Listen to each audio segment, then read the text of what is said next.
ஒரு சின்ன ஜெபம். இயேசுவின் நாமத்தினாலே நீர் பேசும், நாங்கள் கேட்கட்டும். எங்களுடைய ஆத்ம கண்களை திறந்தருளுவீராக. கர்த்தாவை உயிர்ப்பித்து நடத்தும். இயேசு மூலம் ஜெபிக்கிறேன் ஜீவன் உள்ள தகப்பனே. ரைட். இயேசுவின் நாமத்தினாலே சோதரம். மனம் திரும்புதலை பிரசங்கிப்பதே இல்லை. ஆனால் மனம் திரும்புதலை குறித்து பிரசங்கித்தாலும் நல்லா கவனிக்கணும். நம்ம முக்கியமான ஒரு சத்தியம், பிரசங்கித்தாலும் விடுதலை இல்லாத அநேகரை நாம் பார்க்க முடிகிறது. சுத்தமாக சிலுவையை குறித்தோ, சிலுவையில் இயேசு பலியானார் என்பதை குறித்தோ, பாவத்தை குறித்தோ, சாபத்திலிருந்து விடுதலை ஆவதை குறித்தோ, அனைவரை பூமியில் இந்த பிசாசை ஜெயித்து பரலோக ராஜ்யத்தை பூமியில், பரலோக வாழ்க்கையை பூமியில் வாழ முடியும் என்பதை குறித்தோ, ஆவியானவர் நமக்குள் வைத்து ஜெயமான வாழ்க்கை வாழ முடியும் என்பதை குறித்தோ ஜனங்கள் கிறிஸ்துக்குள்ள பிரசங்கிப்பதே இல்லை. அல்லேலூயா. இந்த பிரசங்கித்தாலும் அவர்கள் இந்த பூமியில சொல்லுகிற காரியம், அந்த வேதவசனம் சொல்லுகிற காரியங்களில் விடுதலையான ஒரு பாதுகாப்பான வாழ்க்கை வாழலை. ஏங்கிறதான் இன்னைக்கு சொல்ல போகிறேன். நீங்கள் கவனமாக கேட்கணும். இயேசுவின் நாமத்தினால் ஒரு மனிதனில் வெளிப்புறமான இச்சையான காரியங்கள் அல்லேலூயா ஏற்படுவதற்கு முன்னவே அவன் மனதிலே உருவாகிறது. ஆமென். அல்லேலூயா. கவனிக்கணும். கண்ணினால பார்த்து இருதயத்தில் ஒரு பிம்பம் உண்டாகிறது. அது ஆகாரமாக இருக்கலாம், அல்லது பொருளாசையாக இருக்கலாம், அல்லது மாம்ச இச்சையாக இருக்கலாம். இவை எல்லாமே முதல்ல உருவாகிற இடம் இருதயம். எங்க? இருதயத்தில் ஒரு பயங்கரமான தோற்றம் உண்டாகிறது, ஒரு பிம்பம் உண்டாகிறது, ஒரு படம் நமக்கு இருதயத்தில் உண்டாகிறது. இருதயத்தில் உண்டாகிறது. மூளை செயல்படக்கூடியது. இது கமாண்ட் பண்ணக்கூடிய இடம். இது வேலைக்காரன், இது முதலாளி. இருதயம் என்னது? இது ஆத்மா வேலைக்காரன், சரீரம் அடிமை. சரீரத்துக்கு ஒன்றும் பிரச்சனை கிடையாது. இங்க மூளை என்ன சொல்லுதோ அது மாதிரி அது பாட்டில் செஞ்சுக்கிட்டே போகும். அல்லேலூயா. இப்போ என்ன ஆயிட்டு, இந்த இருதயம் அல்லேலூயா நன்றியோட ஒரு பிம்பத்தை உண்டு பண்ணுகிறது, ஒரு பாவத்தின் பிம்பத்தை உண்டு பண்ணுகிறது. பிம்பம்னா என்னது? உருவத்தை உண்டு பண்ணுகிறது. உண்டு பண்ணி என் இருதயத்திலே ஆசையை வைக்கிறது. என்னது? ஆசை என் கண்களினாலே பார்க்க செய்து அது ஆசையை என் கண்களிலே கொண்டு வருகிறது. அல்லேலூயா.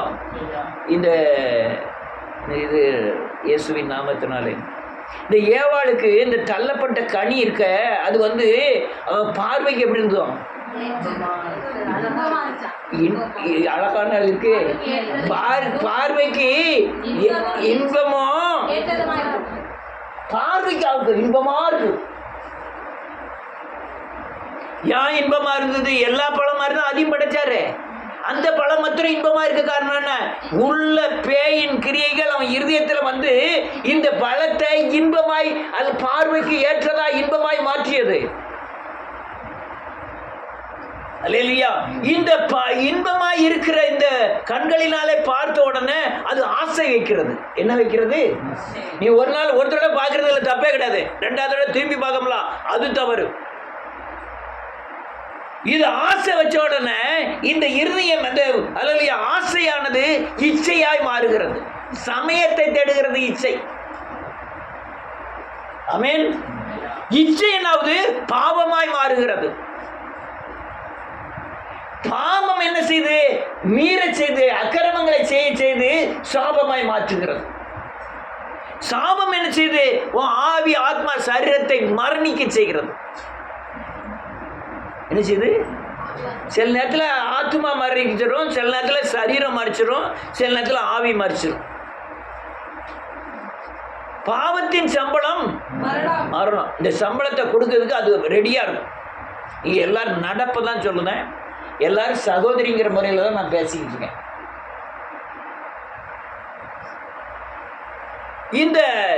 இந்த பிம்பமானது எல்லார் மனசுக்குள்ளே இருக்க காரணம், இந்த உலகம் இருளுக்குள்ள இருக்கு. எதுக்குள்ள இருக்கு? இந்த உலகம் பிசாசுக்குள்ள இருக்கு. இந்த உலகம் அல்லேலூயா நரகத்துக்கு என்ன செய்யப்பட்டிருக்கு? நியமிக்கப்பட்டிருக்கு. அதனால நான் பரிசுத்தவானா இருந்தாலுமே என்னுடைய இருதயம் அந்த தேவனுக்கு ஏற்ற வசனத்திற்கு ஏற்ற பரிசுத்தம் இல்லை. ஒருவேளை அந்த பாவம் நுழையக்கூடாதபடி பரிசுத்தம் என் இருதயத்தில் இல்லை. அழகான ஆண்டவர் சொன்ன உன் இருதயம் மகா திருக்குள்ளதும் இருதயத்திலிருந்து புறப்பட்டு வருதெல்லாம் மனுஷன் நினைச்சுதான் தீட்டுப்படுத்துது. இந்த இருதயம் மகா கேடுள்ளது திருக்குள்ளதுமாக இருக்கிறது. எனக்கு இச்சிக்க கூடாதுன்னு தெரியும், ஆனா இச்சையை தூண்டக்கூடிய சக்தி என் இருதயத்தில் இருக்கிறது. நான் விரும்புகிறதை செய்யல, விரும்பாத செய்துகிட்டு இருக்க நான் அல்ல, எனக்கு வாசமா இருக்கிற பாவமானது அது அல்லேலூயா என் மரணத்தை பிறப்பிக்கும்படியா என்னை தூண்டுகிறது. சிம்சன் ஒரு மனுஷன் இருந்தான், அவன் நியாயாதிபதி, 20 வருஷம் இஸ்ரவேலை நியாயம் தீர்த்தவன். நியாயாதிபதியின் வேலை என்ன? பாவத்திற்கு உண்டான தண்டனையை சொல்லி இது நீதியா பாவமான நியாயம் தீர்த்து அவனை தண்டனைக்கு உட்படுத்தணும். அவனுக்கு பேர் தான் என்னது? நியாயாதிபதி. அவனுடைய அந்தரங்க கிரியைகளை பாருங்க, வாசிப்போம். நியாயாதிபதியின் புத்தகம் 14வது அதிகாரம் 1, 2, 3. பின்பு திம்னாத்துக்கு போய் சிம்சன் திம்னாத்துக்கு போய்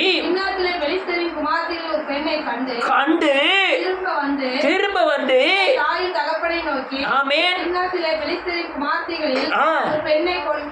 கண்டேன். ஆமென். போதும். பெலிஸ்தரை இஸ்ரவேலர்கள் கல்யாணம் முடிக்க கூடாது. இவன் நியாயாதிபதி. இன்னொரு ஆள் இஸ்ரவேலர்கள் வந்து பெலிஸ்தரை கல்யாணம் முடிச்சா இவன் நியாயம் தீர்க்கக்கூடியவன். ஆனா இவன் கண்ணுக்கு என்ன ஆயிட்டு? இவன் சட்டத்திட்டம்லாம் இவனுக்கு என்ன செய்யும்? தெரியும். இவன் நியாயபரமான முறை தெரியும். தெரிஞ்சிருந்தோம் இவன் கண்ணு ஆசைப்படுகிறது. 7வது வசனம். அவள் போய் அந்த பெண்ணோட பேசினாள். அவள் சிம்சோனின் கண்களுக்கு பிரியமாயிருந்தாள். அல்லேலூயா. இந்த கண் பயங்கர மோசமானது, இருதயம் மோசமானது. இந்த கண் பார்க்கிறதெல்லாம் இருதயத்தில் விதைக்கும். விதைக்கிறதெல்லாம் இந்த உலகம் அந்த இருதயத்தில் விதைக்கப்பட்ட அந்த கள்ள விதைகளை வளர்க்கும். இருதயம் என்ன செஞ்சுட்டு இருக்கோம்? நீங்க உறங்குவீங்க, உங்க இருதயம் என்ன செய்யாது? உறங்காது. அந்த காரியங்களை விவரமா நாளைக்கு நமக்கு லாரியில் வந்து பழமெல்லாம் வந்து இறங்க போது நம்ம பெரிய பழக்கடை வைக்க போறாங்களெல்லாம் இருதயம் என்ன செஞ்சுட்டு இருக்கோம்? விவரிச்சு காமிச்சுக்கிட்டே இருக்கும். அல்லேலூயா. காமிச்சுக்கிட்டே இருக்கும்.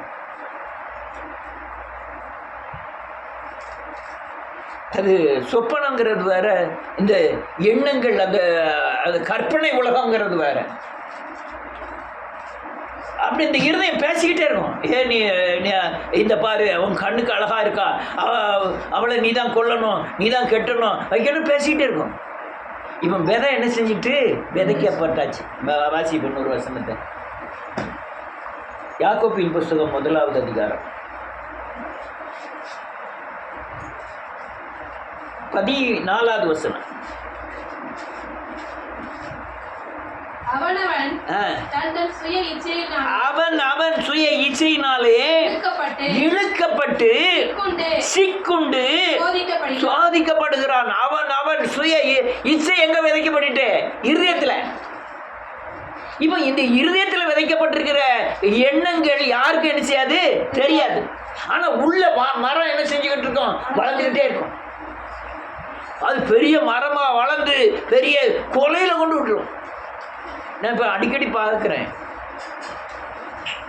ஒரு வயசான பொம்பளையாள் அந்த பொம்பளையாள்கிட்ட போய் இப்போ யார் ஒரு கேரளாவில் உள்ள ஒரு மனுஷன் இந்தானது டிவியில் போட்டான். அவன் வந்து ரியல் எஸ்டேட் நடத்துகிறான். சின்ன கொஞ்சம் போல் தங்கம் போட்டிருந்தாலும் வீட்டுக்குள்ளே வந்தாலும் வீட்டில் வந்து பேசிட்டு அன்பாக பேசிக்கிட்டே இருப்பாங்களாம். டக்குன்னு அவனுக்கு அவளை க்ளோஸ் பண்ணியிருப்பான். க்ளோஸ் பண்ணி அங்கேயே வீட்டில் தோட்டம், பெரிய தோட்டம் போட்டுருக்கு. அந்த தோட்டத்திலே துளியை தோண்டி மூடி வச்சுப்பான். 100 பெண்களை மூடி வச்சுருக்கான். அவன் பேர் ஜபஸ்யான். 100 பொம்பளையாளர்களை மூடி வச்சுருக்கான். இப்போ கேட்கறதுக்கு பூரா ஒன்றுமே சொல்ல மாட்டேங்க, சிரிச்சுக்கிட்டே இருக்கான். தோண்ட எலும்பு கூட வந்துக்கிட்டே இருக்கான் அவன் வீட்டில். அல்லேலூயா. அப்போ அந்த அந்த பண ஆசை உள்ள மரமா என்ன செஞ்சுட்டு அவன் சுய இச்சையினாலே இழுப்புண்டு சிக்குண்டு என்ன பண்ண ஆரம்பிச்சுட்டான், சோதிக்கப்படுகிறான். அடுத்த 15. பின்பு இச்சையானது கற்பம் தரித்து பாவத்தை பிறப்பிக்கும்.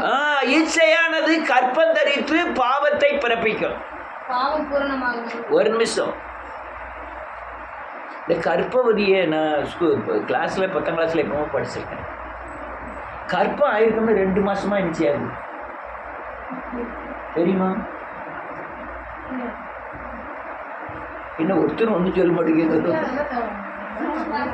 வயிற்றுக்குள்ள 2 மாசமா கற்பம் இருக்கதே நமக்கு என்ன செய்யாது, ஒருத்தருமே தெரியாது. அது பாட்டில் உள்ள என்ன செஞ்சுக்கிட்டு இருக்கோம், வளர்ந்துக்கிட்டே இருக்கும். வளர்ந்து 3ஆவது மாசம் ஆனோம்னா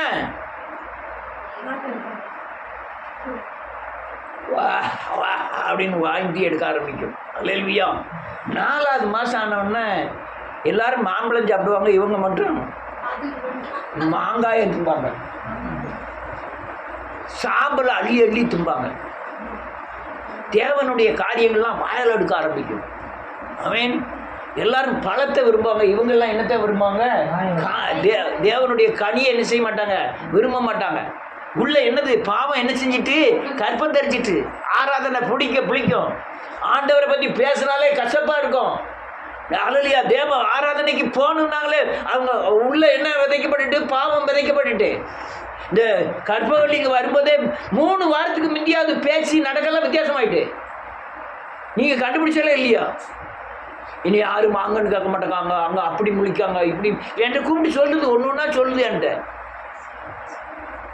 என்னை யார் வாங்கன்னு கேட்கணும்? அது என்னெல்லாம சொல்லுது. நான் இது இந்த ஐக்கியத்துக்கு விருதர்ப்பமாக இருக்குன்னு கண்டுபிடிச்சேன். உள்ள என்ன விதைக்கப்பட்டுட்டு, ஏதோ ஒரு கள்ள விதை என்ன செய்யப்பட்டுட்டு விதைக்கப்பட்டுட்டு எல்லாரும் சாப்பிடுவாங்க, அது சாப்பிடாம போகுது. பார்த்தா கடைசியில் பார்த்துருக்கா எல்லாரும், எல்லாரும் சாப்பிட்றாங்க, அது மட்டும் சாப்பிடாம விரிச்சுன்னு போகுது. ஏம்மா வீட்டுக்கெல்லாம் அங்கே கோழிக்கறி ஆட்டுக்கறிலாம் வச்சா வீட்டுக்கு கொண்டு போகக்கூடாது, நீ இருந்து பாத்திரம் தேய்ச்சி சாயங்காலம் சாப்பிடுறது அப்படின்னு போகுது. இந்த கற்பம் பாவமானது இருதயத்திலே கற்பம் தரிக்க ஆரம்பிச்ச உடனே, பாவமானது இருதயத்தில் கற்பம் தரித்து உங்களுக்கும் தேவனுக்கும் உள்ள வித்தியாசங்கள் அல்லது அதிகமாயிட்டே இருக்கும். பாவம் உள்ள என்ன செஞ்சுக்கிட்டு இருக்கும், 2ஆவது மாதம் 3ஆவது மாதம் 4ஆவது மாதம் மாதிரி அந்த மரம் உள்ள என்ன செஞ்சிடும், முளைச்சிக்கிட்டே இருக்கும். நீங்கள் 5 மாதம் வரையும் வெளியே தெரியாது, சேலையை போட்டு மறைச்சிக்கலாம், வச்சுக்கலாம், எல்லாம் செஞ்சிடலாம். ஆனால் 7ஆவது மாதம் 8ஆவது மாதம் எந்த சேலையை போட்டு மறைப்பீங்க? ஆமென். 10ஆவது மாதம் டபக்குன்னு வெடிச்சிடும். குழந்தை வந்து என்ன செஞ்சிடும், பாவ குழந்தை வந்து பிறந்துடும். இதே மாதிரி தான் இந்த இச்சையானது உங்கள் இருதயத்தில் விதைக்கப்படும். முதல்ல யாருக்குமே தெரியாது, அது ஆசையாய் மாறும். உள்ள இருக்கும், ஆசை இருந்துகிட்டே இருக்கும், தெரியாது. ஆசை என்ன ஆகும், இச்சையா மாறும். இச்சை என்ன செய்யும், பாவத்தை பிறப்பிக்கும். பாவம் கொஞ்ச நாள்ல மரணத்தை பிறப்பிக்க ஆரம்பிச்சிடும். அல்லேலூயா. பயங்கர மோசமானது. இந்த கற்பம் தரித்ததோடு தேவனியான் ஒப்பிட வேண்டும். பாவத்தை கற்பம் தரிக்கிறதோடு ஒப்பிடுகிறார். அது அந்த அந்த கற்பம் தரிக்கும் போது என்னெல்லாமே ஒரு சிம்டம்ஸ் நடக்கும். அதே மாதிரி பாவமானது ஒரு மனுஷனுக்குள்ள கற்பம் தெரிஞ்சிட்டுனா இந்த தேவனை விட்டு விலகிற காரியங்கள் வேகமாக ஆகிட்டே இருக்கும். அல்லேலூயா. வேகமாக ஆகிட்டே இருக்கும். இந்த வித்தியாசமான கிரியை நடந்துக்கிட்டே இருக்கும். அவன் தேவனை விட்டு விலகி போயிட்டே இருப்பான். உடனே என்ன செஞ்சிருவான், தேவனை நோக்கி யுத்தம் பண்ண ஆரம்பிச்சுவான். அல்லேலூயா. சபைக்கு விரோதமாக நடக்க ஆரம்பிப்பான், தேவனுக்கு விரோதமாக நடக்க வாசிப்போம். ஒரே ஒரு சங்கீதத்தை எடுங்க, சங்கீதம் மட்டும் வாசிட்டு முடிக்கலாம். 78வது சங்கீதம். கொஞ்சம் கடகடன் வாசிக்கணும், ரொம்ப சங்கீதங்கள் ரொம்ப வசனங்கள் வாசிக்க வேண்டியிருக்கு. 78வது சங்கீதம் 18வது வசனத்திலிருந்து தங்கள் இச்சைக்கேற்ற ஆ. போஜனத்தை கேட்டு ஆ. தங்கள் இருதயத்தில் தேவனை பரீட்சை பார்த்தார்கள். என்ன இருக்கு? இச்சை கேட்ட போஜனத்தை வெளியே காட்டாங்க. இருதயத்துல தேவனை என்ன செஞ்சாங்களாம்? பரீட்சை பார்த்தார்கள். நீங்க கிறிஸ்துக்குள்ள நல்ல ஜெபம் பண்ணிட்டு போங்க. பாவம் இச்சை விளைக்கப்பட்டுட்டு ஒரு பாவம் விதைக்கப்பட்டுட்டுனா தேவனை பரிச்சை இவர் எவ்வளவு ஜெபம் பண்ணாலும் என்ன செய்ய மாட்டேக்காரு, கேட்கவே மாட்டேக்காரு. நான் ஓடி தான் பார்க்கேன், நான் ஒண்ணுமே கேட்க மாட்டேக்காரு. ஜெபம் பண்ணி என்ன பிரயோஜனம்?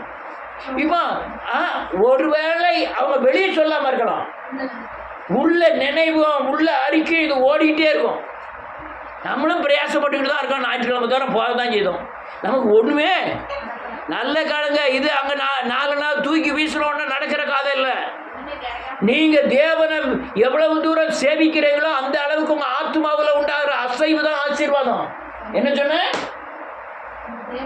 உங்கள் இருதயத்தில் ஆத்மாவில் உண்டாகிற அசைவு.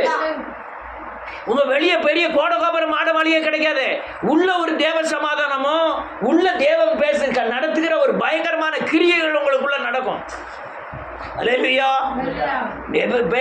பெரிய பெரிய கோடீஸ்வரம்லாம் தூக்கி தூளை போட்டு தேவனை பின்பற்றினான்.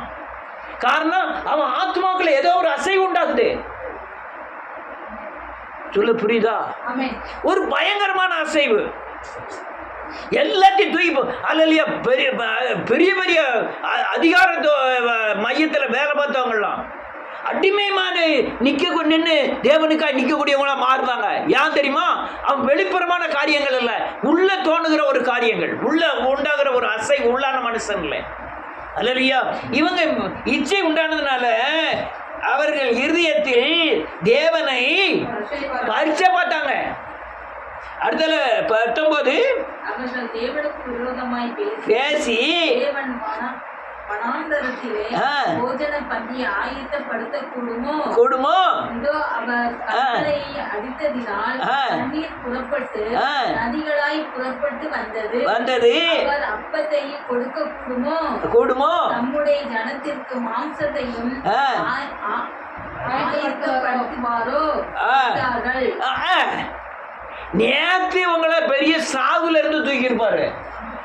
இன்னைக்கு ஒரு மண்டடி உங்களுக்கு குணமாகலன்னா நேற்று குணமாக்குன காரியங்களை என்ன செஞ்சிருந்தது மறந்துட்டு என்ன ஆண்டவர் என் மண்டடி என்ன செய்ய மாட்டேக்காரு, குணமாக்க மாட்டேக்காரு.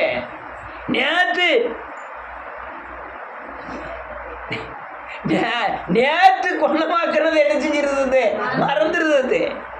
நேற்று செஞ்ச காரியங்கள் மறந்து போக காரணம் என்ன தெரியுமா? உள்ள விதைக்கப்பட்டிருக்கு. என்னது? பிசாசின் கிரியையாகிய பாவம் இருதயத்தில் விதைக்கப்பட்டதுனால தேவன் நேற்று செய்த காரியங்கள் மறந்து போகும்.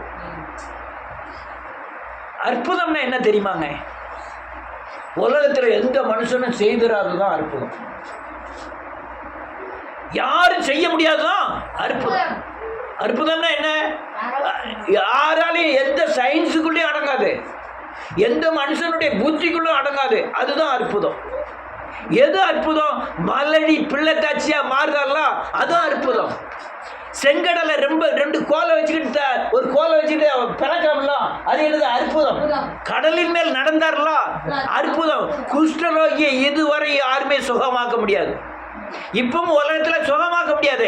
அதுக்கப்புறம் குஷ்டம் சரியா வராதபடி தடுக்க முடியும். ஆனால் அப்படி செய்யல ஆண்டவரே.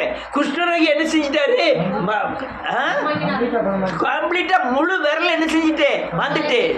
இது சயின்ஸுக்குள்ள அடங்குமா? அடங்காது. இதுக்கு பேர் தான் அற்புதம். வானத்திலிருந்து அப்பம் உலர்றதும் அற்புதம். திமிர்வாத குணம் அல்லையா, திமிர்வாதக்காரன் சுகமடைவு தான் அற்புதம். உங்களுக்கு என்ன அற்புதம் செஞ்சாரு சொல்லுங்க. நிறைய அற்புதம். ஏதாவது ஒரு அற்புதம். என்ன அற்புதம் செஞ்சாரு?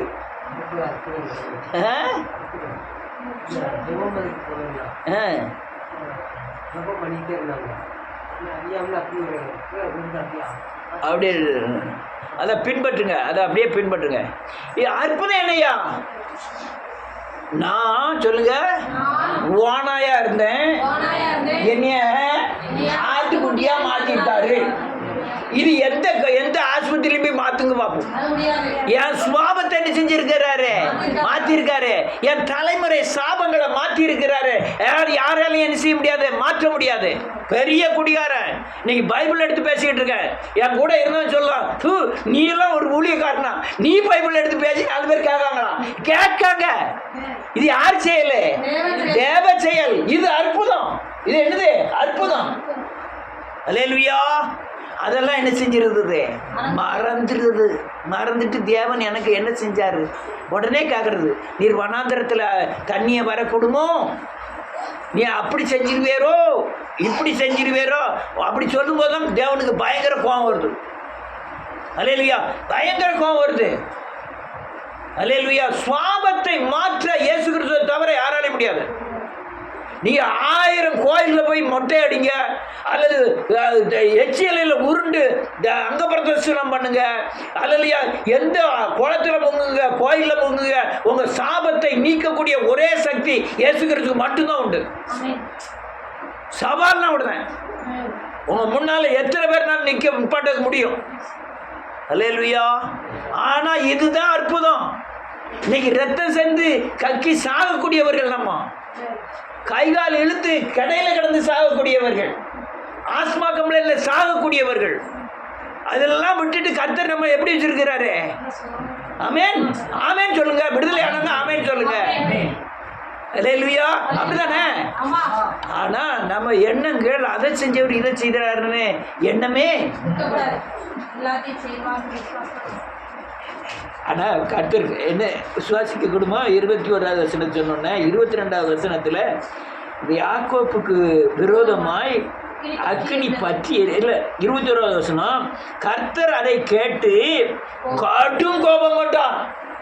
கோபம் கொண்டாலும் அவர்கள் தேவனை விசுவாசியாமலும் அவருடைய ரட்சிப்பை நம்பாமல் போனதினால் யாக்கோபுக்கு விரோதமாய் அக்கினி பற்றி எரிந்தது. இஸ்ரவேலுக்கு விரோதமாய் பயங்கரமான கோபம் உண்டது. ஏன் கோபம் உழுது?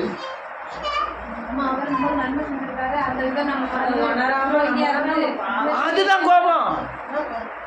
எல்லாம் வாங்கி சாப்பிட்டு ஏப்ப விட்டுட்டு நீர் எனக்கு என்ன தந்தேரு, நீர் எனக்கு என்ன தந்துட்டேரு, உயிரோட வச்சிருக்காரியா? எத்தனை பேர் செத்துட்டாங்க தெரியுமா? நீங்க தெரியல, எல்லாருமே காலி. நான் போறேன், அவன் எங்க இவனுங்க, ரொம்ப வருஷத்துக்கு அப்புறம் தான் ஊருக்குள்ள போறேன், அவனுங்க இவனுங்க எல்லாரும் செத்துட்டான், நான் உயிரோட இருக்கேன். அல்லேலூயா. இதெல்லாம் மறந்த உடனே அவர் கோபம் பற்றி இந்த சங்கீதத்தை மட்டும் பேசி முடிச்சிருவோம். 23வது வசனம், அவர் உயரத்தில் உள்ள மேகங்களுக்கு கட்டளையிட்டு வானத்தின் கதவுகளை திறந்து மன்னாவை அவர்களுக்கு ஆகாரமாக வர்ஷிக்க பண்ணி வானத்தின் தானியத்தை அவர்களுக்கு கொடுத்தார். ஏன் கொடுக்காம இருக்கலாம்ல?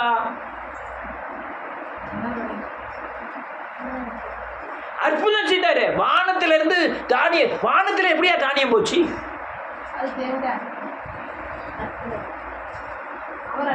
தானியம் எங்க விளையுது? மண்ணுல விளையுது.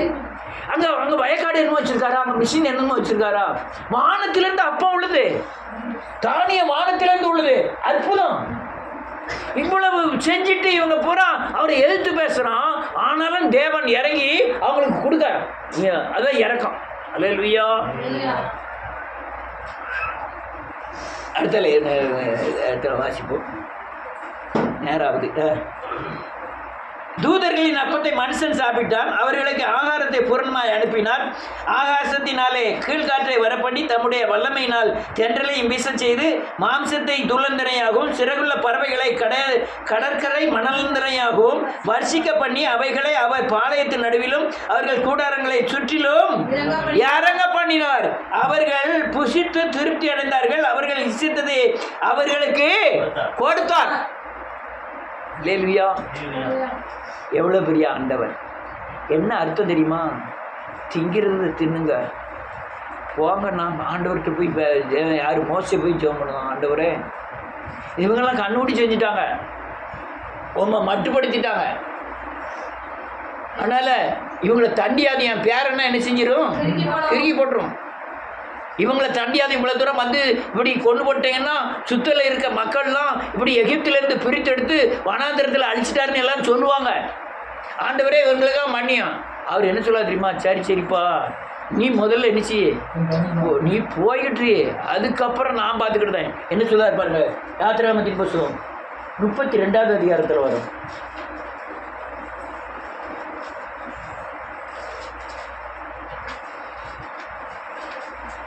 31வது வசனத்திலிருந்து. அப்படியே மோசே கர்த்தரிடத்திற்கு திரும்பி போய், ஐயோ ஐயோ, இந்த ஜனங்கள் பொன்னினால் தங்களுக்கு தெய்வங்களை உண்டாக்கி மகாபெரிய பாவம் செய்தார்கள். ஆகிலும் தேவரீர் அவர்கள் பாவத்தை மன்னித்தருளுவீரானால் மன்னித்தருளும், இல்லாவிட்டால் நீர் எழுதின புஸ்தகத்தில் இருந்து என் பேரை கிறுக்கி போடும் என்றான். அப்பொழுது கர்த்தர் மோசேயை நோக்கி, எனக்கு விரோதமாய் பாவம் செய்தவன் எவனோ அவன் பேரை புஸ்தகத்தில் இருந்து கிறுக்கி போடுவேன். இப்பொழுது நீ போய், என்ன சொல்றாரு பாருங்க, இப்போது நீ போய் நான் உனக்கு சொன்ன இடத்துக்கு ஜனங்களை அழைத்து கொண்டு போ.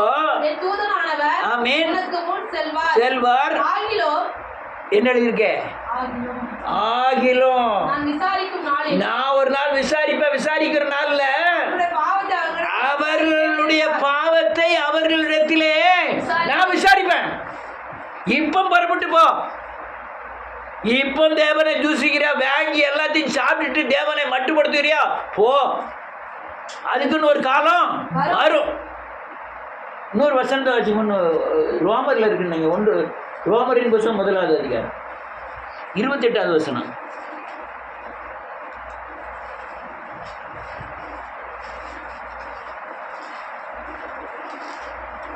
தேவன் அறியும் அறிவை பற்றிக் கொண்டிருக்க அவர்களுக்கு மனதில்லாமல் தகாதவைகளை செய்யும்படிக்கு தேவன் அவர்களை கேடான சிந்தைக்கு ஒப்பு கொடுத்தார்.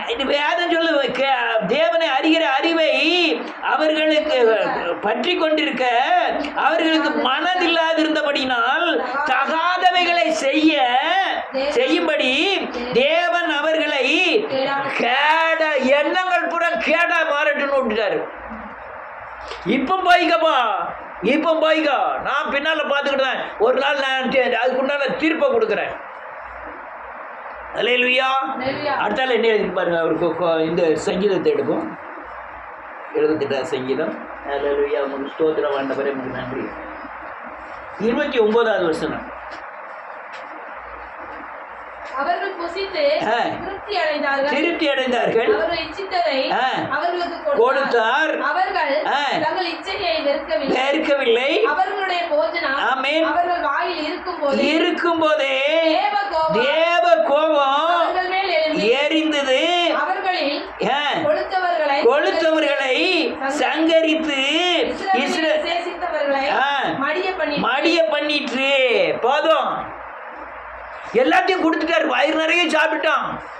வேதம் சொல்லுது, வாயோடி சாப்பிட்டுட்டு எங்க கூடி வருதான் மூக்கோடி வந்து அந்த நீ இதே காரியத்தை என்ன 11வது அதிகாரத்தில் வாசிக்கும் போது பல்லுல உள்ள ஈரில் இருக்கிற அந்த கறியை மென்னி சாப்பிடுறதுக்கு முந்தைய தேவ கோபம் பற்றி எரிந்துதான். ஒரே நாளில் 32,000 பேர் குளோஸ். யாரெல்லாம் இருதயத்தில் கொளுத்து போயிருந்தாங்களோ, யாரெல்லாம் தேவனை மனமடிவு பண்ணிருந்தாங்களோ உடனே சங்காரம் பண்ணிட்டார். உடனே காலி. அல்லேலூயா. ஆனாலும் நமக்கு எவ்வளவுதான் பிரச்சனை வந்தாலும் ஆண்டவர் செய்த நன்மைகளை மறந்துடுறது. ஆனால் அவர் தண்டனையை மறந்துடுது. ஒரு காரியம் வந்துட்டுனா போய் முழங்கால் போட்டு, ஆண்டவரே இந்த காரியம் எதுக்கு நடந்தது, நான் தேவனை சேவிக்கிறதுல ஏதாவது குறை இருக்கா, நான் பண்ணின தவறு தான் என்ன, ஒரு நாள் இல்லை, அது தெரியும் தண்ணியும் அவர் முன்னால் நின்று கேட்டு அதை சரியானபடி புரிஞ்சுக்கணும். வெறுமனே ஒரு காரியமும் கர்த்தர் என்ன செய்ய மாட்டார், அனுமதிக்க மாட்டார். ஏதோ ஒரு அவன் சுய இச்சையினாலே இழுப்புண்டு சிக்குண்டு சோதிக்கப்படுகிறான். அப்போ இந்த சோதனைக்கு காரணம் நான் என்ன இச்சையில் இழுக்கப்பட்டிருக்கேன் அப்படின்னு பார்த்து தேவ சமுத்திரம் போய் நிற்கணும். ஆண்டவரே சொல்லும், ஆண்டவரே அடியேன் நான் கேட்க, ஆண்டவரே நீ சொல்லும். என் வீட்டில் இந்த அவமானம் எதுக்கு, இந்த நோய் எதுக்கு, இந்த நெருக்கம் எதுக்கு, நான் ஏன் இப்படி பிரச்சனையில் மாட்டி சாகணும், சொல்லும் ஆண்டவரே. தேவன் வெளிப்படுத்துவார். அல்லேலூயா. ஆனால் வெளிப்படுத்தினாலும் பூரண விடுதலைக்கு மக்கள் வர்றதில்லை. நான் எத்தனை பேர் கேட்கறதில்ல, கேட்கக்கூடிய அறிவு இல்லை. அப்படி வேறு சில பேர் கேட்டாலும் சரியான முடிவுக்கு வர்றதும் இல்லை. நீங்கள் இந்த முடிவுக்கு வராத வரை அங்கே பிரச்சனையிலிருந்து விடுதலை அன்னைக்குன்னா 32,000 பேரில் ஒரு ஆளை நீங்கள் இல்லாமல் இருக்கலாம். ஆனால் வேதனைக்குள்ளே ஏன் கடந்து செல்லணும்? அல்லேலூயா. நம்மளை பூர்ணமாக அர்ப்பணிச்சிட்டிங்கன்னா வேலையிலேருந்து தப்பிச்சிடலாமே. அப்போ பயங்கரம். நான் அந்த மானூர் அந்த சிஸ்டர்லாம் எவ்வளவோ சொல்கிறேன், நீ லேசாக வெளியே வந்துடலாங்க மாட்டோமுக்கு. அன்னைக்கு சொன்னது மருமகளை மாதிரி இல்லை, அது சோறு போய்க்கு கொடுக்கு, எனக்கு துணியெல்லாம் அதான் துவைச்சி போடுது, நம்ம நல்லா பார்த்துட்டு இவன் வந்து பாருங்க ராட்டி 11 மணி ஆனாலும் பெட்டியெல்லாம் தூக்கிட்டு வீட்டுக்கு போதும். அவர் நெதான் வந்து வெட்டிடுவான் குத்திடுவாங்க மாறான். அவனோ கூப்பிட்டு சொல்லணுமா, நான் என் பையன் நான் உள்ளே படுத்துருக்கான் போய் வெட்டு, நான் என்னத்தை தான் செய்ய அப்படின்னா. அல்லேலூயா. இதெல்லாம் என்ன தெரியுமா? சரியான சத்தியத்தை கேட்டு சத்தியத்தின்படி நடந்து சத்தியத்தின்படி விடுதலையாகி தேவனை சேவிக்கக்கூடிய பலன் இல்லாதவர்கள். அல்லேலூயா. ஐயா, உங்கள்ட்ட எதனால இந்த பிரச்சனை வந்துன்னு தெரியுது. எதுக்கு? அதுவும் இந்த பெண்கள் மறைமுக வியாதிகள், அல்லையா பிள்ளைகள் மீறுதல், அல்லையா பெரிய நஷ்டங்கள், ஊரில் அவமானங்கள், இதெல்லாம் எத்தனையோ காரியங்கள் இருக்கு. அந்த ஆக்சிடென்ட்டுகள், கொள்ளை நோய்கள், பஞ்சங்கள், இதெல்லாம் ஏன் வருதுன்னு தேவ சமூகத்தில் கேட்கணும். கேட்டு சரியானபடி மனம் திரும்பணும். வாசிப்போம். அதே சங்கீதம் 33.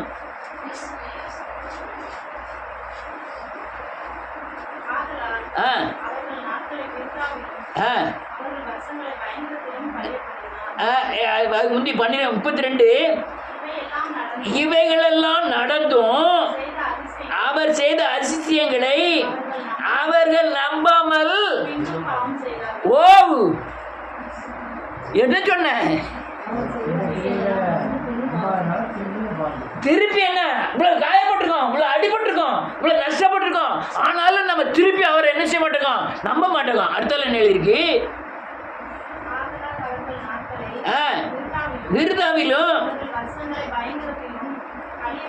என்ன எழுதிருக்கு பாருங்க. ஒவ்வொரு நாளும் யூஸ்லெஸ்ஸா கழியுது. ஒவ்வொரு நாளும் வருஷங்களை பயங்கரங்களினாலே கழிய பண்ணினார். இந்த சரீர பிரயாசம் அப்படியே அது இது பயங்கர பிரயாசங்கள். எவ்வளவு சம்பாத்தியம் பண்ணாலும் அதில் ஒரு சமாதானம் இல்லாத நிலைமைகள். குடும்ப பிரச்சனை, அந்த பிள்ளை அந்த பிரச்சனை கொண்டு வரும், இந்த பிள்ளை இந்த பிரச்சனையை கொண்டு வரும், அந்த கோணம் எப்ப பயங்கர பிரச்சனைகள். வேதம் சொல்லுது அதெல்லாம் நினையாமற் போனார்கள். கழிய பண்ணினார்.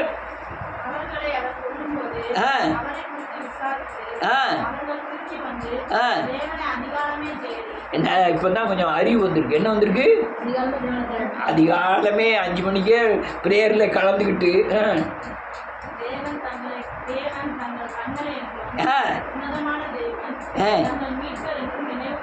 அப்பா அப்பான்னு நினைக்கலாம். அதுக்கு கீழே வருது பாருங்க, என்னெல்லாம் வருதுன்னு பாருங்க. எல்லாம் உணர்ந்து எல்லாம் மனம் திரும்பி சோத்திரம் பண்ணி மகிமையை செலுத்தி பாடலை பாடி வேத தரிசனத்தை வாசி அதெல்லாம் நினைவு கூர்ந்து கர்த்தர் இப்படிலாம் விடுதலை ஆக்கினார் நினைவு கூர்ந்து நம்ம கீரை அபிஷேகத்தை நம்ம ஆண்டவர் இப்போ சாலத்தில் வச்சிருக்காருலாம் நினைவு கூர்ந்து இப்படி கால்கையெல்லாம் எடுத்துகிட்டு இருந்தது கர்த்தர் காலெல்லாம் சரியாக்கினார்னு நினைவு கூர்ந்தார்கள். அடுத்தால இந்த ஆனாலுங்கிறது மோசமான ஒரு வார்த்தை. அதுக்கப்புறம் ஏதோ ஒரு விஷம் இருக்குன்னு அர்த்தம். அல்லையா? ஆனாலும் அவர்கள் அவருக்கு வாயினால் அவருக்கு இச்சகம் பேசி தங்கள் நாவினால் அவர்களுக்கு பொய் சொன்னார்கள். வாயினால பொய் சொல்றது,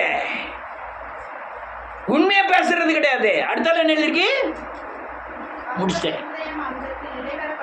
அவர்களுடைய இருதயம் தேவனுக்கு நேராக நிலைவரப்படவில்லை. அவருடைய உடன்படிக்கையில் அவர்கள் உண்மையாக இருக்கவே இல்லை. ஆமென். எவ்வளவு காரியமையா நடந்திருக்கு. எந்த காரியத்தில் இருந்து தேவன் பிரிச்சு எடுத்திருக்கிறாரு. பேய் கூப்பிட்டுது, காதவை தட்டி பேய் கூப்பிட்டுது.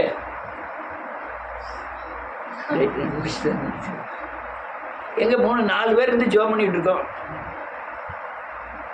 யாரு? சாந்தி அம்மா, நான், சாந்தி அக்கா, காலை பிரதர், மெஸ்ஸம்மா எல்லாரும் ஜோம் பண்ணிட்டு இருக்கோம். திடீர்னு காலை பையாவுக்கு ஓன்னு கட்டிட்டாரு. இப்போ மூலியமா தான் பேய் உள்ள விட்டுருக்கு. பேயே வந்து சின்ன காடியில் பேசுனதை பார்த்தீங்கன்னா அந்த மாதிரி நான் பார்த்தது நான் ஒரு 35 வருஷம் ஆரம்பித்தேன். அந்த மாதிரி புதுசு புதுசு பஜ்ஜி எங்கேயுமே நான் பார்த்தேன். டபக்குன்னு சாந்தி அம்மா என்ன செய்யாவோ இவ்வாறு எவ்வளோ தண்டி இருக்காவோ அப்போ கொஞ்சம் இதோட தண்டி இருக்காவோ அது எப்படி இருக்கா அது ஒரு கீழே தள்ளி தலை மேலே இந்த தலையை இப்படி வச்சு பைவில் வச்சு அமைக்கிட்டு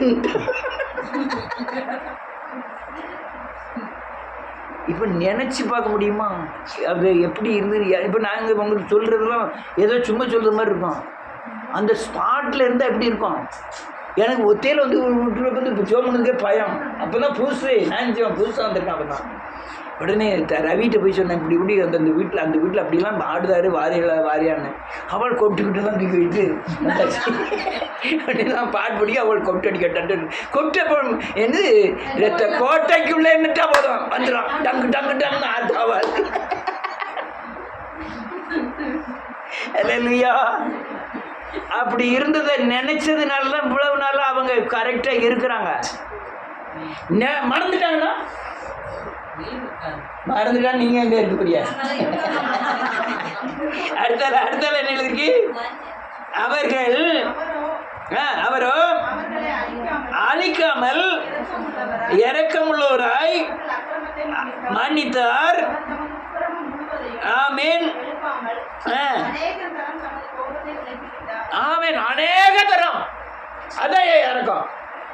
நான் பாவம் செய்தேன், தண்டனை வருது, மனம் திரும்புத, பாவ மன்னிப்பு நிச்சயத்தை பெற்று விடுதலைக்கு வர திருப்பி என்ன செய்கிறேன்? பாவம் செய்த ஆண்டவர் வந்து இறங்குறாரு. ஆனால் அந்த காயத்தெல்லாம் மறந்துடுறேன். மறந்தனால அடுத்தால இறக்கமுள்ளவராக இருக்குன்னா அடுத்த இப்போ நான் என்ன பிரச்சனை என்னன்னா நான் சாகு வந்து என்ன செய்தேன்? எந்திக்க 2 அடி கொடுக்காரு, உடனே உட்கார்ந்தேன், திருப்பி எந்திக்க 2 அடி கொடுக்காரு, உட்கார்ந்தேன். இதே தான் என் ஓட்டமாகவே இருக்கு. அல்லேலூயா. இதெல்லாம் மாறணும், இதெல்லாம் மாறணும்.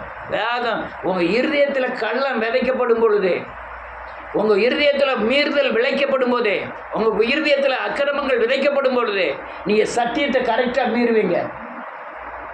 அதுதான் ஆதாரம். இயேசுவை விட்டு விலகிறது தான் நீங்கள் பாவம் செய்ததின் ஆதாரம். உடனே நீங்கள் சரியாயிடணும். தேவனுக்கு முன்னால் உங்களை சரிப்படுத்திக்கணும். அடுத்துனா நீங்கள் தப்பிச்சிருவீங்க.